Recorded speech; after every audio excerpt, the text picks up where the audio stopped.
Olha, eu tenho certeza que com caneta e papel na mão você consegue resolver essa questão tranquilamente. Mas eu vou te ensinar um jeito de responder de cabeça, sem ter muito trabalho, através de uma ferramenta que a gente chama de fator comum. Olha só, a nossa questão é 6 vezes 7 mais 6 vezes 5 mais 6 vezes 3. O natural é que a gente primeiro faça todas essas multiplicações e chegue na resposta correta. Mas aqui eu quero te explicar um outro caminho, que é a de encontrar um fator comum e organizar melhor essa expressão. Como assim? Todas essas nossas multiplicações têm algo em comum, e esse algo é o número 6. Todas elas, independente do segundo número, o primeiro número é o número 6. 6 vezes 7, 6 vezes 5 e 6 vezes 3. Então isso significa que o fator comum a todas elas é o número 6. E olha o que eu vou fazer. Eu vou colocá-lo separadamente aqui do lado de fora de um parênteses. O que é que eu vou colocar do lado de dentro desse parênteses? Eu vou colocar o resultado da divisão de cada um desses termos por 6. Cada multiplicação dessas é um termo. Por quê? Porque, por exemplo, eu não posso somar 5 mais 6 sem antes multiplicar esse 6 pelo 3 e esse 5 pelo 6.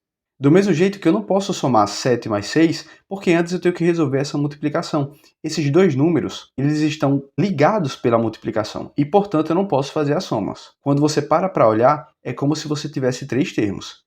Esse primeiro, que é 6 vezes 7, esse segundo, que é 6 vezes 5, e esse terceiro, que é 6 vezes 3. Nós iremos dividir cada um deles por 6. Olha só, se eu divido 6 vezes 7 por 6, sobra somente o número 7. Por mais que eu esteja dividindo, essas operações do meio vão ser preservadas. Então, mais, nosso segundo termo é 6 vezes 5. Se eu divido isso por 6, sobra somente o número 5. Mais, nosso último termo, 6 vezes 3 dividido por 6, sobra somente o número 3.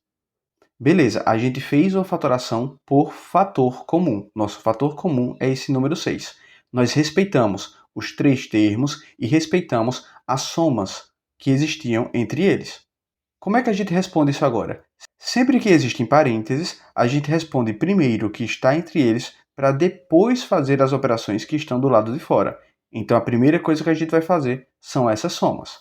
Vamos repetir o 6, abre parênteses, 7 mais 5 dá 12, mais 3, fechamos o parênteses. Beleza, agora é só a gente somar 12 mais 3 que nós conseguimos eliminar os parênteses. Mas o que, que vai acontecer com o resultado? Ele vai multiplicar o número 6.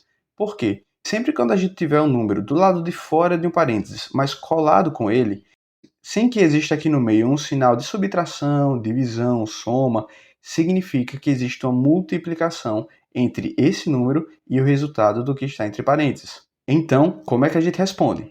Isso aqui vai se tornar 6 vezes 12 mais 3 é igual a 15. E agora a resposta já está na nossa cara. 6 vezes 15 é igual a 90. E no início desse vídeo eu te disse que eu iria te ensinar a fazer de cabeça. Essa fatoração é fácil de fazer de cabeça. A gente separa o número 6 e soma os demais números. Mas essa multiplicação, como é que a gente consegue fazer de cabeça? É só a gente separar o número 15 em dois números que a gente saiba multiplicar com facilidade. Quando eu faço de cabeça, eu separo o número 15 no número 10 e no número 5. Então 6 vezes 10 dá 60 e 6 vezes 5 dá 30. 60 mais 30 é igual a 90. É assim que eu normalmente faço esse tipo de multiplicação. Eu espero que esse vídeo tenha te ajudado a entender sobre a fatoração através de fator comum e sobre esse caminho de decompor o número para conseguir multiplicar de forma mais tranquila. Lembre de se inscrever aqui no canal e eu te vejo numa próxima. Até mais!